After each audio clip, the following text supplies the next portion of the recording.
Dronopad Ukrainy paraliżuje Rosję i grozi powrotem kryzysu paliwowego w tym kraju. Przedstawiamy konkretne dane na ten temat. W międzyczasie trwają rozmowy o paliwociągu NATO do Polski i wzmocnieniu obecności USA w naszym kraju. Do tego są szanse na układ z Iranem. Jest 22 maja 2026 roku. Nazywam się Wojciech Jakubik, a to jest kolejny Energy Drink. Zapraszam.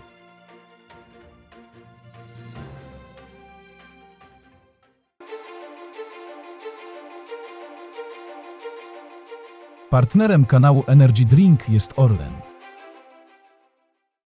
Dzień dobry Państwu, pozdrawiam z mojego rodzinnego Krakowa, skąd nadaję dzisiaj w nietypowym anturażu, ale jak zawsze zaczynamy od informacji dnia. Paraliż rafinerii w Rosji zwiastuje kolejny kryzys paliwowy.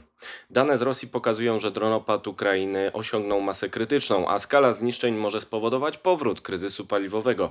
Ataki mają zatrzymać inwazję i skłonić Rosjan do rozmów o pokoju. Według obliczeń Reutera wszystkie główne rafinerie w Rosji Środkowej zatrzymały przerób ropy lub go ograniczyły przez ataki dronów Ukrainy. Reuter wylicza, że rafineria Kirishi stoi od 5 maja, nie pracują lub ograniczają przerób także rafinerie w Niżnym Nowogrodzie, Riazaniu, Jarosławiu i Moskwie. Rafineria Riazań zatrzymała pracę 15 maja, ta w Moskwie 17 maja. Obiekt w Jarosławiu pracuje na 25% mocy przerobowych. Zaatakowane obiekty odpowiadają za 30% podaży benzyny i 25% podaży oleju napędowego w Rosji. Przerób tych zakładów to 238 tysięcy ton dziennie, czyli 83 miliony ton metrycznych rocznie, to znaczy 1/4 mocy przerobowych w Rosji. Reuter nie uwzględnił w tych obliczeniach rafinerii Kstowo zaatakowanej 20 maja, która zatrzymała pracę po uderzeniu dronów. Według doniesień tej agencji doszło do zniszczenia jednostki AVT-6 w Kstowie odpowiadającej za 50% przerobu. Oznacza to, że po tym ataku straty w sektorze rafineryjnym Rosji mogą być jeszcze większe. Szczególnie dotknięty jest obszar dookoła Moskwy. Rafineria w Riazaniu odpowiada za istotną część paliwa docierającego do stolicy Rosji. Sprzedaż paliw z tego źródła na giełdzie Spimex została zatrzymana 15 maja. Warto przypomnieć, że Rosjanie musieli przywrócić zakaz eksportu benzyny od kwietnia do czerwca tego roku. Ataki z maja mogą sprawić, że zakaz zostanie przedłużony, a nadejście sezonu turystycznego i rolnego grozi nowym kryzysem paliwowym. Najnowsze osiągnięcia dronopadu mogą pogłębić depresję przerobu ropy w Rosji notowaną w 2025 roku. Według danych komersanta praca rafinerii w zeszłym roku była na poziomie najniższym od 2010 roku, wynoszącym 228,34 miliony ton. Przerób w rafineriach Rosniewtów spadł w tym okresie o 7,8% do ponad 70 milionów ton. Ataki dronów na rafinerie spowodowały w 2025 roku spadek przerobu w rafineriach o prawie 40%. Doszło do niedoborów benzyny na niektórych stacjach paliw w Rosji. Podobny efekt może zostać powtórzony w 2026 roku, jeżeli dronopad Ukrainy będzie notował kolejne sukcesy. Warto przypomnieć, że już teraz skala zniszczeń jest podobna. Spadek przerobu w rafineriach we wrześniu 2025 roku sięgnął 18% po kampanii dronopadu z sierpnia. Spadek wynosił wówczas w 2025 roku 236 tysięcy ton dziennie, a w maju 2026 roku sięgnął już 238 tysięcy. Oznacza to, że skala zniszczeń jest podobna jak wtedy, gdy w Rosji pojawił się kryzys paliwowy wywołany dronopadem. Być może dlatego Rosjanie i Białorusini rozpoczęli kampanię gróźb pod adresem państw bałtyckich, oskarżając je o ułatwianie ataku dronów Ukrainy na Rosję. Więcej na ten temat mówiłem w Energy Drinku w innym materiale. Jednakże zgodnie z prawem międzynarodowym wszelkie konsekwencje agresji to wina agresora, czyli w tym przypadku Federacji Rosyjskiej. Ataki dronów Ukrainy mają nie tylko ograniczać przychody Kremla, ale także utrudniać logistykę wojenną i skłaniać do konstruktywnych rozmów o pokoju, których Rosjanie wciąż odmawiają. Czas na pozostałe wieści, na początek z Polski. Rozmowy o rurze. Sekretarz stanu Ministerstwa Obrony Narodowej Paweł Zalewski poinformował podcast Energy Drink, że 21 maja w Pentagonie padł temat paliwociągu NATO do Polski. Potrzebne jest wsparcie sojuszu projektu, który już przygotowują w Polsce PERN i specjalna komórka resortu obrony. USA mają zaś zwiększyć obecność wojskową w Polsce, a więcej na stronie energydrink.today. Węgiel przed atomem. Polska może potrzebować węgla jeszcze kilkanaście lat, bądźmy realistami. To są lata bardziej koło 2040 roku, na pewno po 2035 roku. Potrzebny będzie backup węglowy, powiedział Bartosz Krysta, wiceprezes Enei w kontekście budowy elektrowni jądrowej.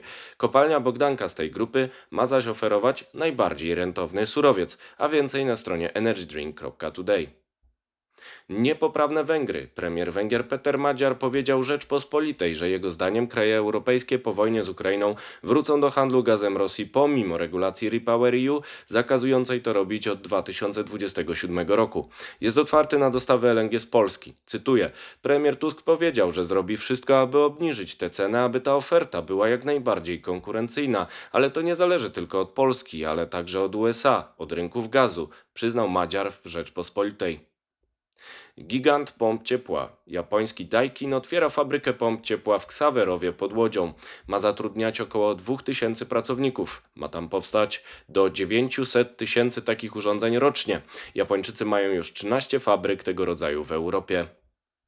Teraz wieści z Europy. Rekord atomowy. Poparcie energetyki jądrowej w Czechach sięgnęło 85%. Sondaż Ipsos na rzecz firmy ČEZ pokazuje też, że 60% badanych chciałoby, aby atom stanowił największą część miksu energetycznego u tego sąsiada Polski.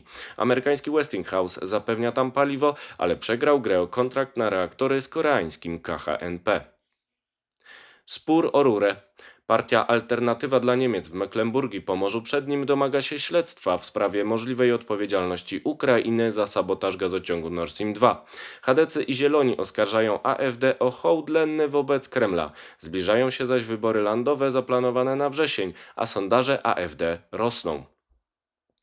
Pomoc kryzysowa. Francja przekaże dodatkowe 710 milionów euro pomocy publicznej, mającej równoważyć wzrost cen paliw spowodowany wojną w Iranie. Ma to być wsparcie wymierzone w pomoc najbiedniejszym gospodarstwom domowym oraz przemysłowi. Suma wsparcia rośnie do 1,2 miliarda euro. Przegrana Gazpromu.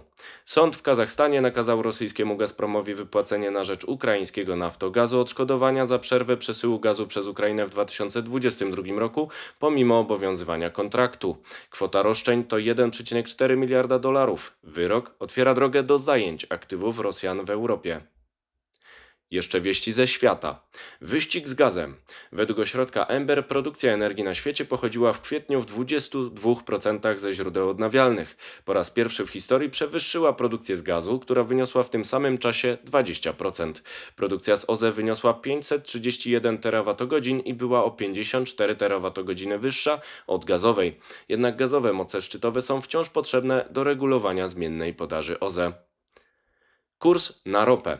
Według New York Times amerykański ExxonMobil prowadzi rozmowę o nabyciu koncesji wydobywczych w Wenezueli po prawie 2 dekadach od jego wywłaszczenia przez władze komunistyczne w Caracas. Administracja USA chce przejąć kontrolę nad wydobyciem i eksportem po doprowadzeniu do zmian na szczytach władzy w tym kraju. Szansa na układ. USA i Iran komunikują postępy w rozmowach pomimo różnic. Ropa tanieje do około $104 za Brent w nadziei na układ. Media donoszą, że zakłada on wspólny monitoring cieśniny Ormus. To wszystko w materiałach przygotowanych dzisiaj, następny już w poniedziałek, a jeszcze w weekend komentarz tygodnia Energy Week. Zapraszam Państwa serdecznie. Do zobaczenia, do usłyszenia.